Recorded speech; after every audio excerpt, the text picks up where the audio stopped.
You're listening to Investify, preaching financial independence and assisting investors to achieve a more flexible and free lifestyle through smart financial planning and real estate investing. If leaving the corporate world and jumping into this thriving industry is what you desire, tune in and listen to stories of like-minded individuals who made the leap to financial independence. Equip yourself with the right tips and tricks to start your real estate journey, making active or passive ventures that are highly profitable and rewarding.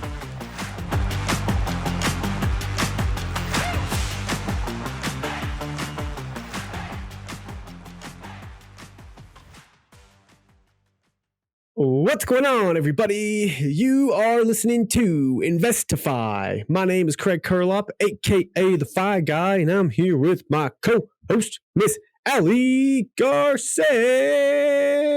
What up, Allie? What's going on, Craig? I'm in the middle of working on my business plan for 2024. Business plan? My business plan. Tell me more. Oh, just lead pillars. What do I want to focus on 2024 now that we're wrapping up 2023? What do I want to change? What do I want to keep? And having a business planning session with the agents in our crew, sharing it with them. Yeah. Amazing. Can you give me like the tip of the iceberg? Like what's the biggest thing you're excited for in 2024? Continuing to grow the crew of real estate agents. That's the biggest thing I'm excited for. And then also the whole, I don't want to say hiccup, but the whole moving across country and starting over there. There's that. So, yeah. If you guys didn't listen to the last episode, Allie had a massive reveal as to where she's moving.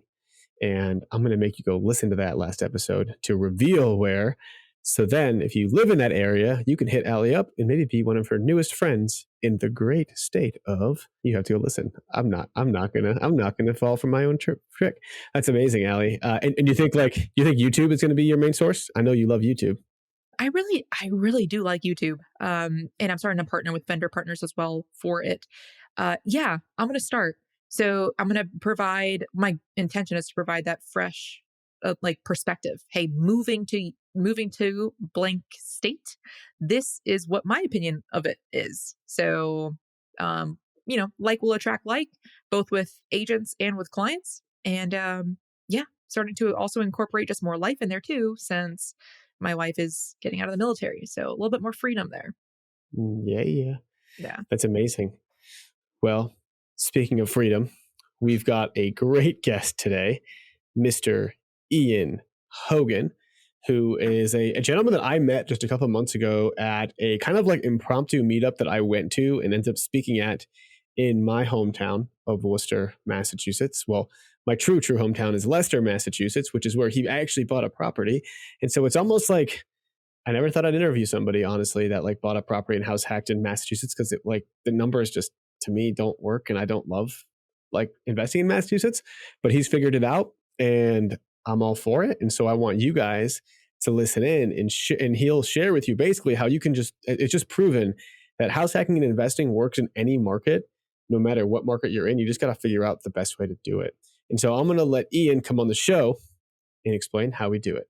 What's up, everyone? I got a super excited announcement to make. The FI team is throwing their first ever house hacking intensive. This is going to be in Denver, Colorado, April 5th to April 7th, and we are going to dive deep in house hacking. You are going to learn with a bunch of other future house hackers or current house hackers themselves how to analyze markets, how to find a deal in a neighborhood, how to find the correct house, the correct layout, how to run the numbers, how to build your team of agents, of contractors, of property managers, you name it. And we're going to do all of this together in person in Denver. That's going to be just part of it. It's going to be even better when we actually go to houses in Denver. A couple of my personal house hacks that I've already done, some people on our team's house hacks that they've done, as well as some that are on the market right now. So you can see the before and the afters of what a house hack might look like. This is going to be the first time we throw this event. I don't know when we're going to be throwing it again. Make sure you go to thefiteam.com/workshop to buy your tickets. Tickets are just $297, but if you use the code INVEST25, you'll be getting 20% off, and the whole ticket is refundable when you do a deal. So that's right. So go to the phi-team.com/workshop, put in the coupon code INVEST25 to get your 20% off. And then when you do a deal, when you close on your next deal or your first deal, you will be getting that back 100%. Hope to see you guys all in Denver. I can't wait to meet y'all in person, and I'm super excited for this event. We'll see y'all there. Ian Hogan, welcome to the show, my friend. How you doing today, bro? Hey, thanks, Craig and Ellie. Doing great on a Friday. Can't ask for anything better and close to the holidays. So it's only going up from here for the rest of the year. Yeah, holidays is always such a fun time, especially in New England where it's cold and slushy and rainy but not really snowy. You don't really get white Christmases in Massachusetts, do you? No, usually not. And actually today's pretty warm, surprisingly for the winter times. And I don't like shoveling at the properties. So there you go. That's awesome. Properties. You're giving us a little bit of foreshadowing here, but we want to take it back to the beginning of Ian Hogan's career, of his journey. Let's say journey. When did you first hear about financial independence, man? And when did you make that switch? Yeah, so I probably started getting familiar with financial independence around 2018. I was finishing up my master's in Boston. Basically, I have a lot of student loan debt, and I got to a point where I was no longer, my income was no longer I'm just surviving. I can actually pay down my debts, but I don't want to work at my job all the time for the rest of my life. I see folks, I work in the government. So you often see a lot of folks that work there for a long time and past retirement age, and you wonder why, or at least that's what I do. So I was trying to figure out ways to not make that happen and to accelerate my growth, because I wasn't working at a place like Google or Facebook where my income is insane. So I had to figure out some other options. Where in what type of government sector were you working, or are you working? So I work for the U.S. Air Force out here in Massachusetts. Oh, nice. How? Continue. Elaborate. How in the Air Force? I'm a civilian in the Air Force. So a lot of people, they're like, okay, you're either military or you're a contractor. And there's one other third hidden one, which is like military, except I get to choose my own clothes. So you're a federal employee. So you're more than a contractor from that standpoint. But yeah, you're not the military, and you kind of usually last in an office longer than the military does, because they rotate quite a bit. They do. The Air Force, and I'm pretty sure the DoD in general, just definitely takes advantage of those civilian personnel as continuity. They are the ones that pretty much run the office, while the active duty just move around. Finally get to know the mission, and then they PCS, and then they move. Finally get to know the mission, and then they move again. But the civilians are there the whole time. I remember when I wanted to ask this because I feel like very similar to your story, where when I first entered active duty, I was like, oh my gosh, so exciting, my new career field and fresh and green. And I looked at everyone around me that had been in it for 10, 15, 20, 30 years, and they were so not happy. They were crusty civilians, and active duty, I'm just here for the retirement. And I was like, wow, this is what I'm surrounding myself with. And I tried to, I thought in the beginning, I was like, maybe this is just the people that I have been surrounding myself with. I'll just try to, remove them from my sphere and go around other people. No, it's the same thing everywhere. And I imagine every industry too is similar. You look at people that are still in it, still crusty, still miserable, but yet still there, do something else. So at what point, Ian, did you start doing something else? The plan from the start was I really wanted to go into the military, do all of that. I went to my undergrad back in I graduated in 2015, was Virginia Military Institute down in Virginia. And then I came back up to the Northeast where I'm from, now in Massachusetts. So the goal was always doing Air Force. And so there's still passion there, and I still work for them today. But the real goal is flexibility. In 2018, I started getting into stocks and trying to do that. But then I was reading too many stock trading books, getting too much into that. Started reading, dreaming of candlestick charts, the green and red charts that you often see related to stocks. And that gave me a bit too much anxiety. So I heard through a podcast that was more around stocks. I heard about real estate and the leverage of real estate and everything like that. And then, I mean, you do one Google search and you find BiggerPockets. And for a lot of people, BiggerPockets, I guess, is where it starts. So I started reading a lot from that. You know, there's something kind of funny with like my experience was actually kind of similar to yours. Like starting out, I was just trying to find a way to get away from the crusty old people and like live a life that's better. And it was a couple years before you. For me, it was like 2016, and I found BiggerPockets, but at that time, BiggerPockets wasn't what it was even in 2018, 2019, and I thought it was a complete scam. Like I thought BiggerPockets was a hoax, and so I would like kept seeing. I'm like, oh no, screw these guys! Like I don't want them. They're everywhere. And then I finally bought a book on Amazon called The Book on Rental Property Investing. And I opened it, and the author of that book, who I didn't know at the time, talked all about BiggerPockets and how great it was. And so then I was like, oh, it must be legit if this dude who wrote the book is talking about BiggerPockets. And that was like how I got into BiggerPockets, was like through this scam and this backdoor way of the person of a BiggerPockets published book, which I didn't notice. And I don't know. It brought up memories when you mentioned that you found it through like somewhere else. Yeah, that's funny. Yeah, all my like first books with real estate. So I got into that, and I'm not a reader. My background is all engineering. And you know, to be honest, I hated liberal arts stuff. I haven't taken English since high school. And I didn't like reading for fun or anything. And then I got into this and I started reading all the BiggerPockets books. Like I was consuming them pretty fast, like 6 or 7 of them. And I was like actually reading through them. Now I do audiobooks because I don't have either the time or the attention span, I guess. But yeah, I never thought it was a scam, but I could definitely see that. I think at that point, there was a lot more content out. Yeah, I think I was just jaded from like real estate people from prior to BiggerPockets, and then I realized BiggerPockets made real estate like a little bit more digestible for everybody.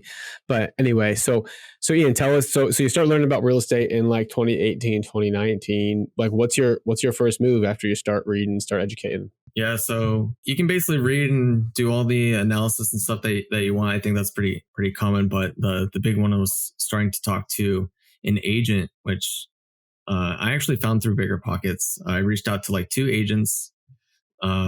They both got back to me. I talked with both of them, and I started going to you know, I wasn't quite ready to buy yet. I still had some student loan debt I had to pay down, which I aggressively did between like 2018 and 2019. I still have student loan debt today, but it's not really discoverable by the banks, so it makes it easier for me. Not really. What does that mean? Not really discoverable by the banks. You got like some like bookie or some like, I'm just thinking like some like Boston mob Italian Irish dude, like Whitey Bulger's grandson, trying to like give you student loan debt. No, I had student loans that through like the normal process, but I also have a debt to the government. I had like a scholarship back in college, but I didn't end up going active, so it basically created a debt, but it's a debt with the Department of Finance. And for some reason, because I, you know, taking actions, I talked to a lender and I showed him everything, and he did a credit check pull, and it didn't pull any of that. And I was pretty open about it. I told him, I was like, I have this debt. And he's like, well, if I don't see it here, it doesn't exist to me. And that was good news for me. Otherwise, I would have had to wait a lot longer to buy my first property. So that was kind of lucky. Wow. What kind of, okay, talk more about this lender.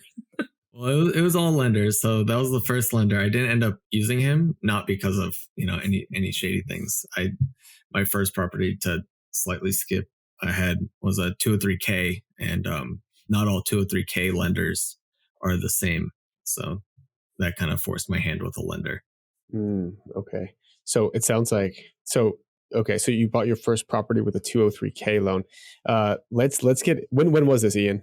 Like what time frame? So I started actively looking once I paid down my debts, had that idea. I started going to real estate meetups through the real estate agent that I was working with. And that was great to talk with other folks that were looking in the same markets. I started looking in, you know, as an engineer, and kind of a lot of it was probably a waste of time, but I did a massive flow chart to figure out where the best investment would be for like my price point. I looked at an excessive amount of towns in Massachusetts, probably like 150, 200 towns. And, narrowed down on either Lowell or Worcester. And my girlfriend's family's in Shrewsbury next to Worcester. So I ended up looking in Worcester. A lot of people were trying to go into Worcester at that time. And I started actively going out late 2019, like December, into 2020 with the idea of getting a property under agreement, under contract in like May of 2020. Yeah. So it was an interesting time. Yeah, I feel like you picked Worcester just the right time, but we'll get into that a little bit later. Allie, do you know what this might sort of kind of maybe sound like? This sounds like the For real deal. All right, Ian, this is the first deal that you do as a for real investor. Tell us all about how you found it, how you finance it in particular. I'm interested in that 203K stuff you mentioned, the price, all the details of the deal. Yeah, so a little bit of mix of like I was just finishing paying down some of my student loan debt so that I could become lendable. So that put me in a spot where like I didn't have a crazy amount of money. Worcester at the time hasn't exploded too much yet, but it's pretty popular. So there are a lot of buyers out there, so it was a bit difficult. So my kind of like avenue to what I was looking at was heavy value add, which is why from the start, I started looking at a 203K loan, which is an FHA loan tied with like a renovation component of it. So basically trying to house hack and in that process, add some like sweat equity into that house hack. Did you have to find a special lender for this, or did all lenders offer this 203K? Yeah. So if you ever talk to lenders or if there's people that aren't familiar with 203Ks, some banks don't do any 203Ks. Usually if they do, they'll have one person in that entire bank or a group that focuses on 203Ks because it's a specialty product. The property that I ended up finding needed so many renovations that a lot of people weren't looking at it. And by the time I was looking into it, it was actually falling out of purchase and sale agreement with another group. It was a mixed use property and a large portion of it was commercial space. What knocked me from using that first lender was that commercial space was, I forget exactly how much of the space it was, but it was above a certain percentage threshold of the whole building. And while their 203K has its own guidance and basically what is acceptable, some banks are more strict than the guidance of the 203K loan. So I switched lenders to a group that specifically does 203Ks. And actually, I was pretty happy to work with them because they're able to guide me through the process a lot easier. That's awesome. I mean, if it's okay, like I think we should dig in on this process because not many people talk about it. And also, I guess like I also want to ask, in 2020, the market was really hot. If 203K loans are kind of hard to use, and contractors typically don't want to deal with that stuff from what I've heard at least. And so how are you able to like, it sounds like the deal was in distress, so you had to buy a distressed property, but then how are you able to find contractors that are willing to like do all this paperwork when they're like at the busiest time ever? Yeah, that's the big thing. The difficult part of a 203K upfront is paperwork. A lot of contractors aren't very good at paperwork.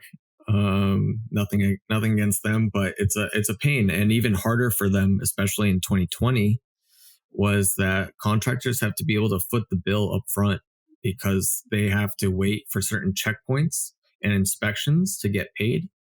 And even then that payment can be delayed by like a week or two. So they have to be able to foot that bill and cover that financially. So there's a lot of risk. And even more if people listen to this 10, 20 years from now, 2020 is when COVID happened and the shutdowns happened. I got the property, my offer accepted in March of 2020, which is right when everything shut down. So I did an inspection and I walked with a HUD inspector, which kind of helps you through the process and kind of advises to some degree.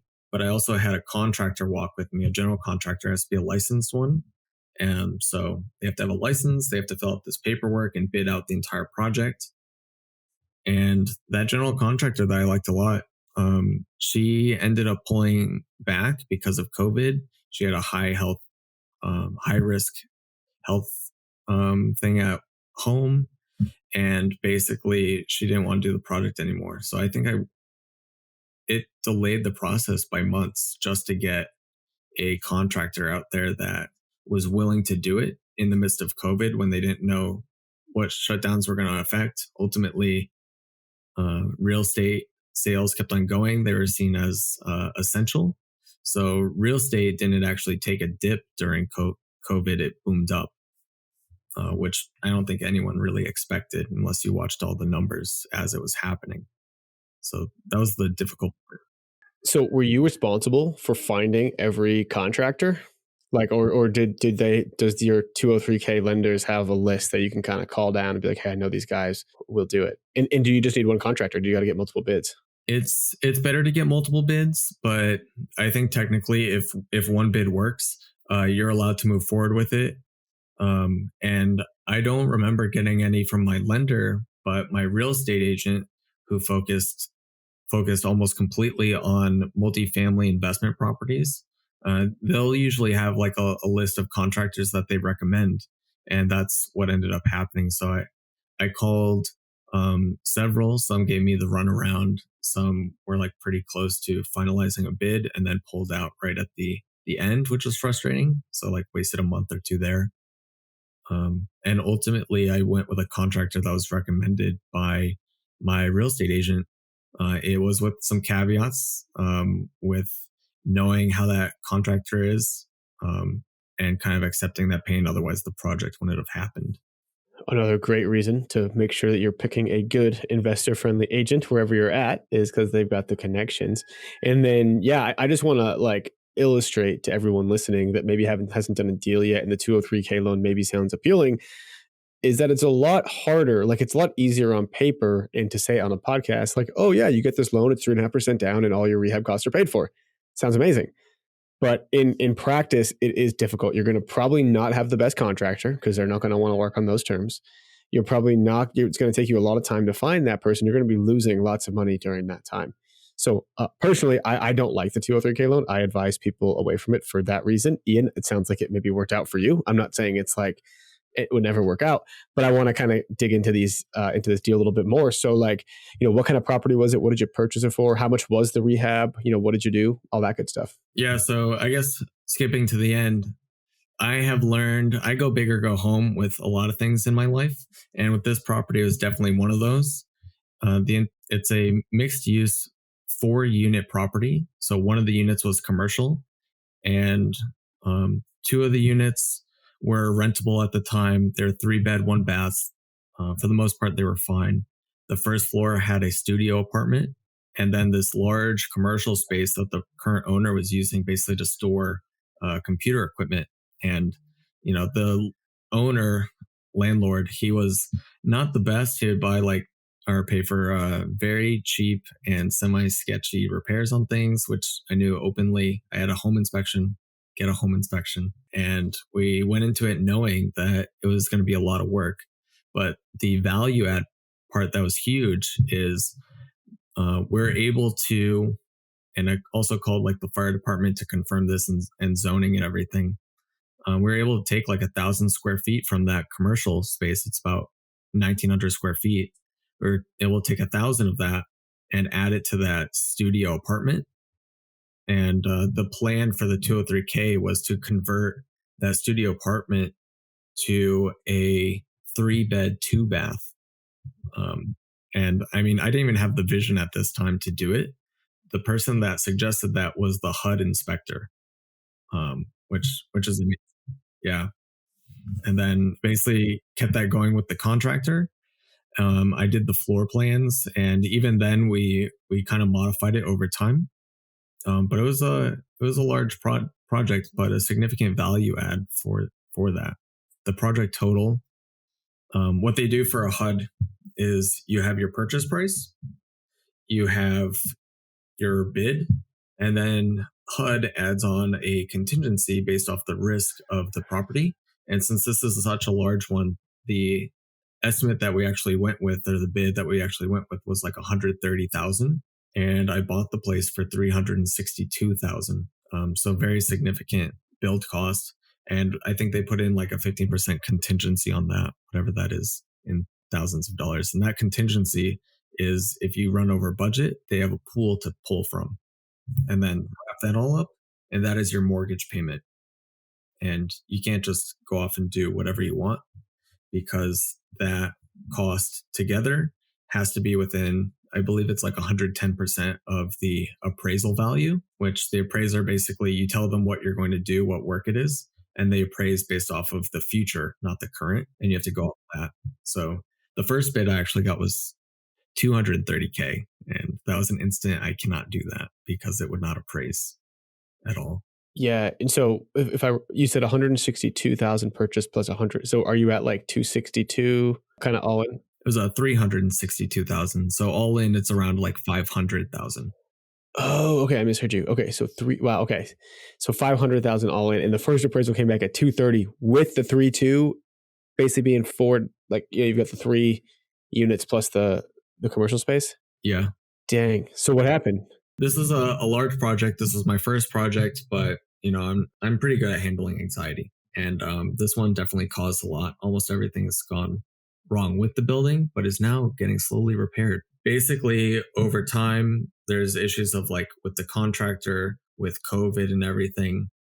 So it's delayed the project. I think the original estimate was like 6 months, and it is wrapping up about now. So this is 3.5 years later. What?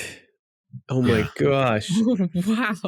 So this is probably the largest 203K that I've seen, and I have had clients use 203Ks as well. Are you paying the full mortgage on this thing? Like, or are there tenants upstairs and in the commercial space that are kind of at least offsetting it for you? No. So the thing that I did up front to be able to kind of accept this is I inherited one set of tenants, and I calculated I got another set in the second floor unit. So I had 2 out of the 4 units rented. 1 unit was at market, the other one was not. I was trying to boost their rent, but during COVID, that's near impossible, because I'd rather them pay something than pay nothing, and I wouldn't be able to do anything back then. So I basically ran numbers in different scenarios of how much pain I can take. When buying the property, I ran it as fully rented for like, this is the true investment part of it. And then an intermediary of what am I going to have to pay out of pocket before it's fully up and running. And I mean, really, it sounds pretty bad, but overall, it's as if I was paying rent. So difference that I had to pay in the mortgage is as if I was making a rent payment, which wasn't too bad. Okay. And so like, what is that mortgage payment? What were you getting from the other tenants? And then what will it look like, in a couple of months here when it's all said and done? The mortgage and insurance for that one was at the time $3,200 a month. Now it's closer to like $37 based off of taxes and everything. And at the time, that rent I was getting was $700 for that one unit, and then within 2 months from the other unit, an additional $1,400 a month. If you're familiar with rents in Massachusetts overall, and especially Worcester, those rents have gone up a lot. Those tenants that I inherited are pretty good. So their rent has only really increased up to like around $1,150. But the market rent for the unit below them, which I rented out probably 2 months ago, re-rented out, is at $1,900 for a 3-bed. So the rents have done really well. And that's Section 8, which is under fair market rents. So that's usually the lowest that you can go, and that was pretty good. And then there was a little value add because I have a garage, and I ended up, instead of letting the tenants use the garage, I rented out the garage and get about $300 a month on that garage to help out with this as well. We hope this episode is inspiring you to take action. If you're thinking about becoming a real estate agent or an agent who wants to join an investor-friendly team, just hit me up on Instagram at @TheFiGuy, because we are growing our team in Denver, Seattle, San Diego, and Coeur d'Alene, Idaho, but also adding to our network in all 50 states. And if you didn't already know this, the Fi team provides a super supportive environment with one-on-one coaching, accountability, and ongoing training to help develop kick-ass, rock star, investor-friendly real estate agents. So hit me up on Instagram at the Fi Guy, shoot me a DM, and we'll set up a time to chat. Can't wait to chat with you. Dang, man. That sounds like over time. I mean, that sounds like it's going to work pretty well, and it's going to work on like a long-term rent basis. You don't have to do anything like cute or funny with like short-term, medium-term stuff. And so eventually, it sounds like you'll be able to get probably 1,900 for both the top, the second and third floor units. And then what are you getting for the 3-2 in the bottom now? Is that finished, or what do you expect to get? That's the one being finished by the 203K loan, and that one is a brand new construction, 3-bed, 2-bath, and expecting something between like 2,200 and 2,400 for that one. So that really puts it in the positive. My real estate agent at the time also suggested I run all my numbers as if the commercial unit is empty all the time, because this thing cash flows without it. And that one is like a 900 square foot apartment. I'm finishing that one up, kind of tied to the 203K finishing, but that one probably estimating around 1,000 or 1,200 a month as well. Cool. And what kind of tenant is going into the commercial spot? So I wiped that one out, redid it, made it nicer, and made it very open concept. So it's either a small office space or what's probably more common in Worcester or any large city is storage space, which if you control storage space, which is what my garage is, it can be a lot easier because you don't have to deal with tenants too much besides just getting their stuff and paying on time. Awesome, man. That sounds like a heck of a project. And so, I mean, usually like the whole thing of house hacking is like you do this every year. And so if this project took you 3 years, were you still able to house hack every year, or were you only able to did you have to finish this one before you moved on to the next one? No. So I openly recognize, and I make sure, because I'm a real estate agent now, I make sure that my clients are aware when taking on projects, if they take on one too large, they're going to slow down their growth, and to be actively aware of that. Well, I'm glad that I got all of my learning out of the way. I'm very hands-on with my own maintenance, and I've replaced every heating system and everything in this property. I've got all my experience up front. So, I wouldn't change it, but yeah, if you're trying to grow quickly, you want to be very careful with the level of projects you're doing and to try to move quickly if you're going to take on something large. So I did think I was capped, because if you're trying to do like an FHA ladder or house hack every single year, you need to be able to refinance out of it, and you can't refinance out of a 203K until the project's done. So I was stuck till about like a year ago when I learned about a loan from another agent going to a meetup. I learned about a 5% down conventional owner occupied, which did not care that I had a 203K open. So that allowed me to buy another. That's the bread and butter, man. So when did you buy the second one? Was that 2022? So yeah, it was the end of 2022. I basically got my finances in order for another one. Because this project was open in Worcester, my debt to income ratio looks pretty awful. So that limited what I could buy. But the nice part about the 5% down conventional is it's conventional. And no matter what, a seller is going to prefer conventional over FHA unless the price difference is insane. But they just don't want to deal with headaches, perceived or real, with some FHA things. And that's probably also true with the VA loan. Sorry, yeah, I was just going to kind of reiterate that as an agent myself too, and Allie, I'm sure you can attest to this, is like, unfortunately, even though FHA and VA and all those loans are like wonderful for the buyer, sellers don't love them because the appraisal is harder, like the inspection gets harder, they know it's going to be a harder close, and it may not close. The likelihood of it closing is lower than a conventional or like a cash.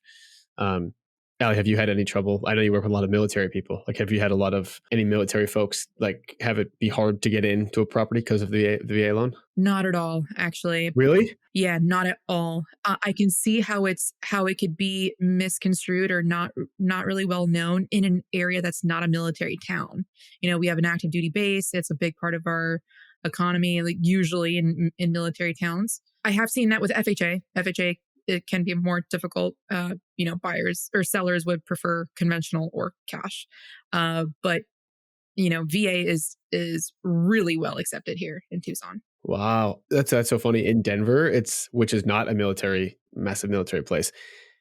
It was like pulling teeth getting VA people to like, we're just like, I know you could get the 0% down, but like, especially during like 2020, 2021, where things were cooking.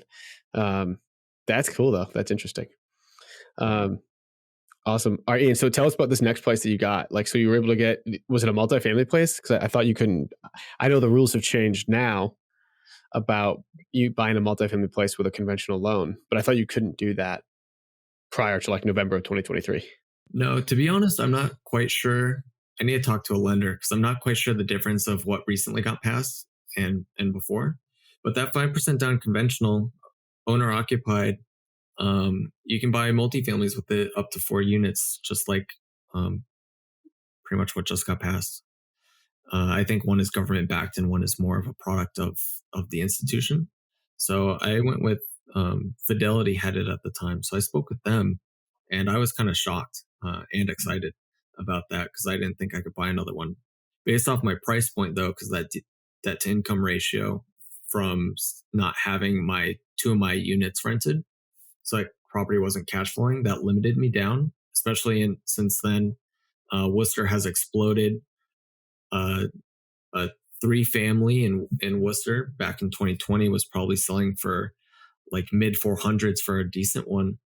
And nowadays, or even 2022, it probably shot up to like 600s or upper 500s. So it got a little crazy.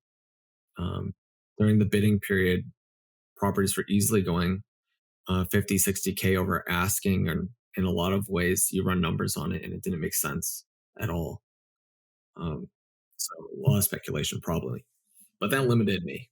So I was looking at pretty much duplexes and in some single families with large amount, like with a large count of bedrooms. And to some degree to get that price point, which was like, I think my limit was like 320, 370 for a 3-family. That really limits you. So that's also why I ended up investing in Leicester or Cherry Valley. Not common area. I've gone as far to Spencer, which is on the other side of Leicester from Worcester. But, with the emanation of the growth that Worcester proper has, the rents and everyone's getting squeezed out. The people that have been around, it's all squeezed out. And basically it pushes them to these surrounding areas, which makes for some nice investment opportunities because there's less competition out there. That being said, there's less listings because these are not as big as Worcester's the second largest city in the north in New England. So I basically found a property that hit the market again. It showed back on market, which scares a lot of people sometimes. It was a small little duplex with a 3-bed, 1-bath, and a 1-bed, 1-bath. And since I had to owner occupy it, that tenant had to move out, ideally in the 1-bed, 1-bath, which was actually what was happening. I was a Section 8 tenant that was looking for a 2-bed. So it was like the stars were aligning. People were scared of it because it came back on market. It only showed back on market because the listing agent had the seller take it down to do some cosmetic upgrades to it and then put it back on. So it wasn't down because of any real issue, I found out, which was nice. Wow. What? Why would they do that? Oh my gosh. Yeah, Man. that seems like a really kind of a dingy move on the listing agent side. Yeah. So that's good news for you though. So like, what did you end up buying it for? And what was it rented? And what's it rented out for? Yeah, so it was listed at like, the annoying thing of like 314,999, and I just offered asking, and basically because I was my own agent, I did it extremely quickly and gave confidence that I'd be able to close on it. So I just did asking at like 315K. The 3-bedroom, 1-bath is rented out, and that's at like 1,400 a month rent, and that's through Section 8.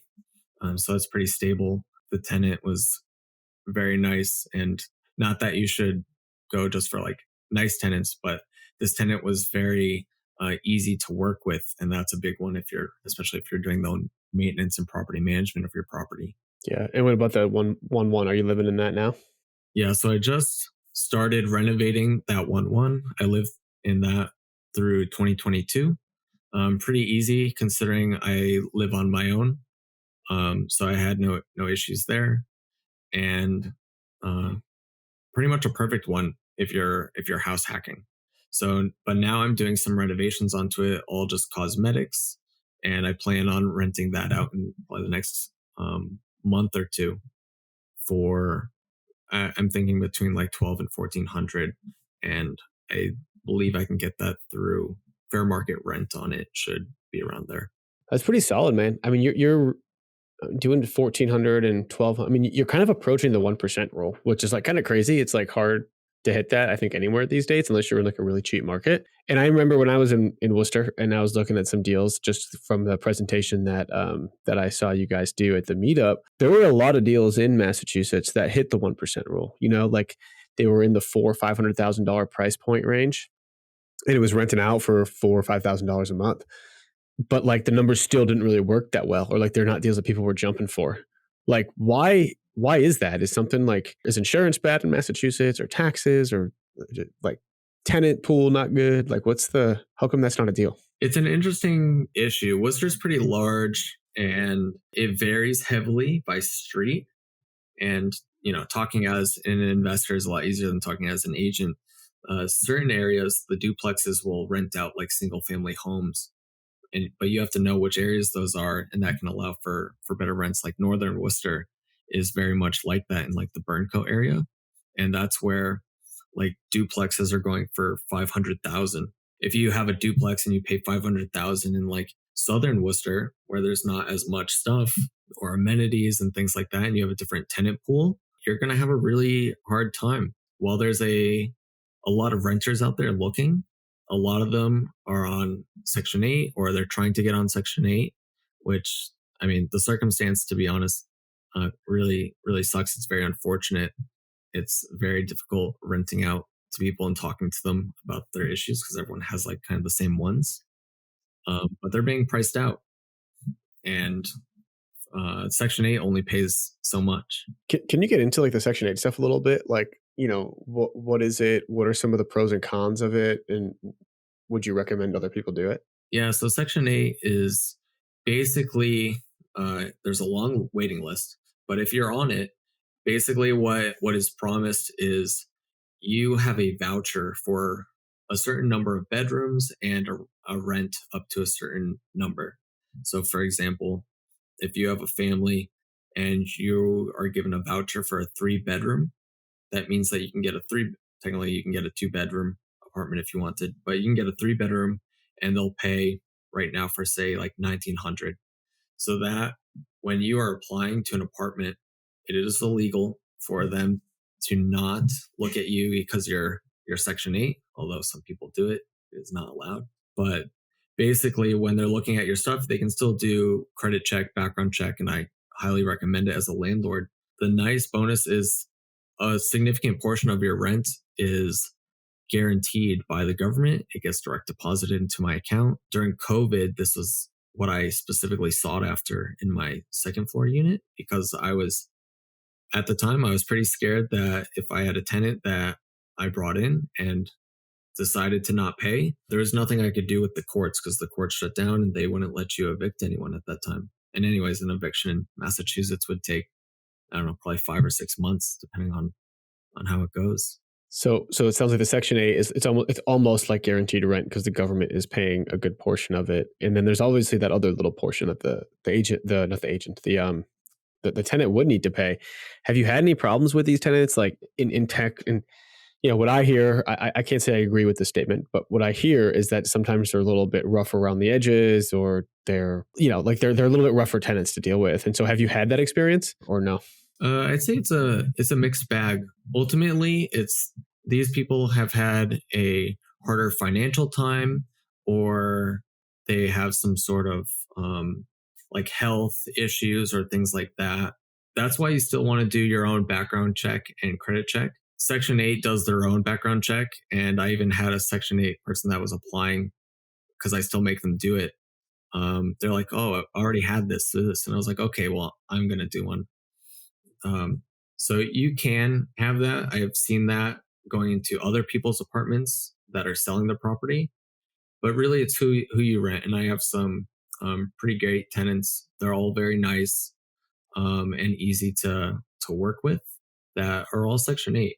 And if you get the right tenants, it's the same as anywhere, and they've had a hard time, and the federal government is helping them cover the rents. And they basically, if they are working, the portion that comes out of their pocket is about 30% of their income.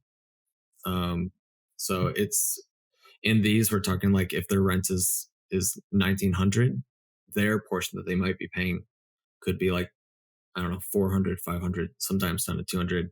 I've seen occasionally where Section 8 pays full, which I don't know how that works, but yeah, it really comes down to you figuring out your own tenant basis. That being said, if you're in higher end places like A+ markets, B+ markets, it's likely that Section 8 will be priced out because they can't compete with the rest of the renter pool. So you likely won't see them there. Gotcha. That makes sense, man. And I know that there's some sort of like, you got to kind of keep the place up to a certain standard for Section 8 as well, right? Like you have government check-ins and all that. Have you had to deal with any of that or had any problems, or is it pretty low key? Yeah, I mean, some people see it as a bonus. I, for the most part, like it because if you want to get into your apartment, or if you have issues, if for some reason the tenant doesn't want you in there and is not accepting you in, they have no choice but to let you in at least like once a year. Sometimes it's twice a year. And basically the Section 8 company or whoever's their like case manager, they have people that go out, they have a checklist of things. A lot of them are safety related, conditions related.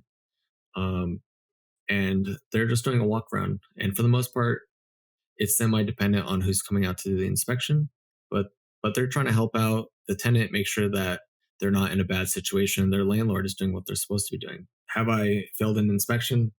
Yes, but usually they're very like minor things. Like if they go over and the lid on the toilet is a little bit loose, you can fail for that, but you just have, it takes 2 seconds to crank the plastic screws on the toilet lid and you're good to go. So there's some things like that, which seem silly, just like, FHA with railings and some peeling paint. But it allows you to keep track of your property, like a forcing function. So I find it nice. Yeah, that's great, man. So I mean, hey, you're definitely well on your way, right? You got 2 successful properties. It seems like you're not one to fold at a challenge, and you're definitely, you like that kind of value add, go big, go home type stuff. So what do you think is kind of up next for you, let's say in the next 2 or 3 years? Yeah, so my goal right now is to get another house hack. I'm basically figuring out the years. My girlfriend's down in med school. She doesn't live in this, she's out of state. But once she's done in residency, that's probably when I'll stop doing house hacking, because I won't force her into that. Also don't know where we'll end up being. So she's just finished, she's halfway through her 3rd year. So I got another year in me. So the plan is to get one more house hack, finally close out this 203K, and that should really snowball. And the plan is if that one actually closes out, the cash flow should be good enough to where I want to start partnering and doing larger scale deals, not just house hacks, and really start trying to use that leverage of real estate and partnerships through these networking events that we're doing. I love that. I think it's another way. Like house hacking is the great kind of like stepping stone into bigger real estate. I think a lot of people do a few house hacks, build a reputation, build a portfolio, use your own money, build a list of contractors and all that kind of stuff. And then you can, jump up into that commercial space, which I think is brilliant. Awesome. Well, I think we're about to head into the final part of our show, which is called the Final Four. Before we get there, though, do you have any other parting words of wisdom for the listeners?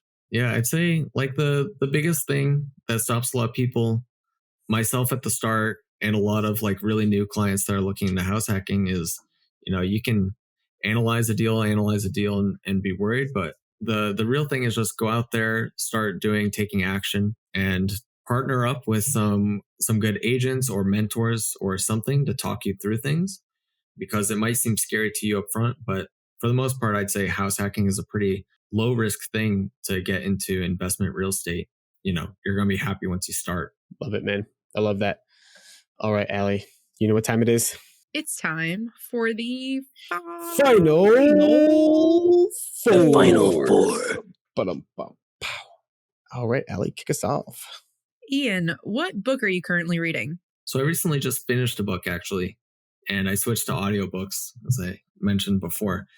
But I just finished, and I really liked this one. It was Living with a Seal by Jesse Itzler. That book is awesome. That book is hilarious. I haven't heard of that one. What's that one about? If you don't like swearing, it's a very bad book. Yeah, that book, Allie, that book is like where it's David Goggins was trying to remain anonymous in that book. And it didn't work out very well for him. But in the book, he's not mentioned at all. But it's definitely David Goggins, and it's like he lives with Jesse Itzler for a month, and just like causes him to work out. It's like really funny, but like also really motivating. You probably wanted to run through a wall when you're done with that, right, Ian? What was that? Did you feel like you wanted to like run through the wall after that book? I used to be a runner back in like college and stuff. Then I switched to weightlifting. I was like, oh, I can't imagine doing the workouts that they did for that long. But it's extremely motivating, especially to change up your life and start doing some different things to stay nimble, whether your mind or your physical health. Totally. Love it, man. All right, second question. What is the best piece of advice you've ever received? Best piece of advice that I probably carried through college and helps with, all the anxiety of projects and in my work life and investing life is really just to only worry about the things that you have control of, and to not really worry about those things that you have no control of. You can't influence them. There's no point worrying about them. Love it. Yeah. Don't worry about the weather. Yeah, pretty much. What's your why? My why for investing and kind of all this and going through the pain is, kind of the common one. It is a true one of being able to spend more time eventually with family. I have no kids or anything yet, but that'll probably change in the future. Being able to spend time to be there with them, but also to have the flexibility to work on things that may not make like a lot of money and do financial security, but are worth a lot either to yourself or for the community. And that's really kind of what I want to be able to do once I'm financially independent. Love that, man. All right, last question. Have you ever fallen asleep during class? Oh my God. Yeah. Well, the answer is definitely yes, but my undergrad was in a military school. So depending on how hard your teacher was, you can get in a lot of trouble and yelled at. But yeah, I mean, there's long nights. The good teachers and professors understand that you need some encouragement and to not necessarily kill you when you're falling asleep. Awesome. Allie, have you ever fallen asleep during class? I totally have. Oh yeah. No shame. Yeah. No shame. I think everyone's done. That's one of those things everyone's done that at some point. I hope. Otherwise, you're not working hard enough. Ian, what's the best way for people to reach out to you if they want to hear more about your story? Yeah. So, I mean, if they're in the local area, then come to one of our real estate events at Simplified Real Estate Investing down in Worcester. But I also have like data analytics website for all of Massachusetts, engineerrealestate.com. And they can contact me through that. I think my name's pretty unique, so they can find me through like Facebook, Instagram, all those types of things. Nice. Awesome, man. Amazing. Well, hey, thanks so much for coming on, Ian. It was a pleasure meeting you a couple months ago. Pleasure to get to spend some more time with you today. And looking forward to seeing you again soon, man. So until then, we'll talk to you later. Thanks, Ian. Thanks, guys. And that was Ian Hogan. Allie, what'd you think about Ian? What a smart guy.